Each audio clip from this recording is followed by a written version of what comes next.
చంద్రబాబు నాయుడు గారు అనే వ్యక్తి, పవన్ కళ్యాణ్ అనే వ్యక్తి, నారా లోకేష్ అనే వ్యక్తి, ఇంకా ఇటువంటి అన్యాయస్తులు ఎవరైతే ఉన్నారో వీళ్ళంతా కూడా చేసిన తప్పుకు చంపలేసుకొని ప్రజలకు, వెంకటేశ్వర స్వామికి చేసిన తప్పులకు లెంపలేసుకొని క్షమాపణ కోరాల్సింది పోయి ఇదే చంద్రబాబు నాయుడు గారు, ఇదే లోకేష్ అనే చంద్రబాబు నాయుడు గారి కొడుకు, ఇదే పవన్ కళ్యాణ్ అనే ఇంకొక వ్యక్తి, వీళ్ళంతా కూడా కూడబలుపుకొని మళ్ళీ అదే అబద్ధాలను నిజమనిపించే విధంగా చెప్పాలని చెప్పి గోబల్స్ ప్రచారం చేయాలి అనే దుర్బుద్ధితో, దురాలోచనతో వక్రీకరిస్తూ ఏకంగా ఫ్లెక్సీలు పెడతారు. నేను అడుగుతా ఉన్నా, తప్పుడు సమాచారాలతో, తప్పుడు విషయాలతో, కుల మతాలను రెచ్చగొట్టే విధంగా అబద్ధాలతో ఫ్లెక్సీలు పెట్టే అధికారం ప్రజాస్వామ్యంలో ఎవరికైనా ఉందా అని అడుగుతా ఉన్నా. ఇదే మాదిరిగా మేము కూడా ఫ్లెక్సీలు పెడితే మీరు ఒప్పుకుంటారా అని అడుగుతా ఉన్నా ఇదే చంద్రబాబు నాయుడు గారిని.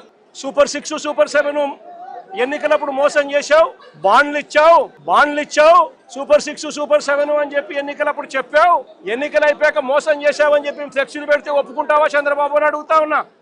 అబద్ధాలు చెబుతూ, వక్రీకరిస్తూ, అన్యాయాలు చేస్తా ఉన్న ఈ వ్యక్తి మీద ఇలాంటివే ఇంకా ఎన్నైనా చేస్తూ ఫ్లెక్సీలు పెడితే ఒప్పుకుంటారా అని అడుగుతా ఉన్నాను.